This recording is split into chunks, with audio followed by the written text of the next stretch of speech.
Okay, yeah. So this is actually a question that I guess I'm interested in too. So this is from Jamie B.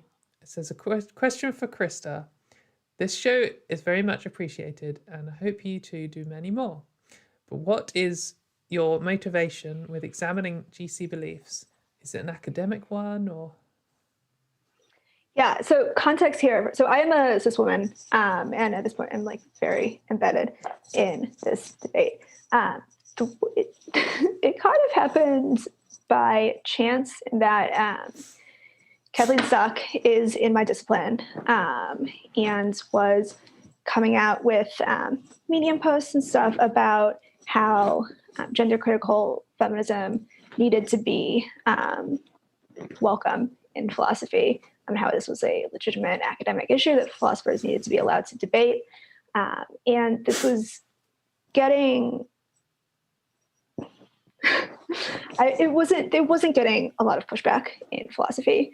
And yeah, I kind of funnily, the part of what initially like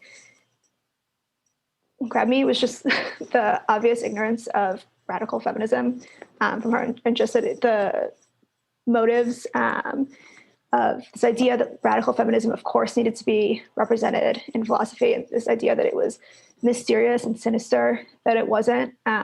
Just it's false. There's not a lot of radical politics represented in philosophy, but then also just there's this clear like discontinuity between radical feminist theory and what she was doing. And not that like there's not transphobic, viciously transphobic radical feminist theory, but I was very struck by the fact that she didn't, there wasn't this like familiarity with it.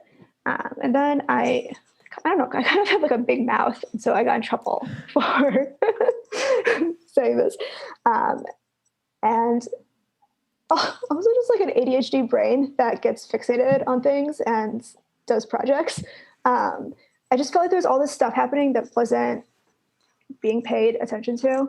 And so I started working on documenting stuff and recording stuff. And I think the first time I was aware of you like on Twitter was probably when you were running your mouth and getting in trouble. I mean, that's kind of, oh, I've got a cat. Poppy's here, by the way, and she's getting her cat hair in my mouth. Oh, sorry, Pops. But yeah, like I remember seeing all the gender critical, well, not all of them, but that some crew of them all discussing you and coming up with reasons as to why you're here. Like, oh, she obviously like she's getting a transition, or oh, she fancies trans women, or oh, she's just trying to get attention because she's not a very good student, or you know, her professor is tricking her into like doing this stuff. And I was just like, oh well, if they hate her this much, then like maybe I'll see who she is. So I guess the biggest, it was kind of like a local to me being in philosophy, pretty serious and clear kind of bigotry that was being tolerated and stuff. So I think the biggest thing is just like being in philosophy where it became big. That's because that's kind of like how like you approached me for this like podcast idea was with two of your other philosopher friends, academic colleagues, whatever the term is, who shout out to Jen and Hayne, who are mentioned in the credits. I say the credits, it's like our outro thing, but you know, kind of discussing transphobia in philosophy, I guess.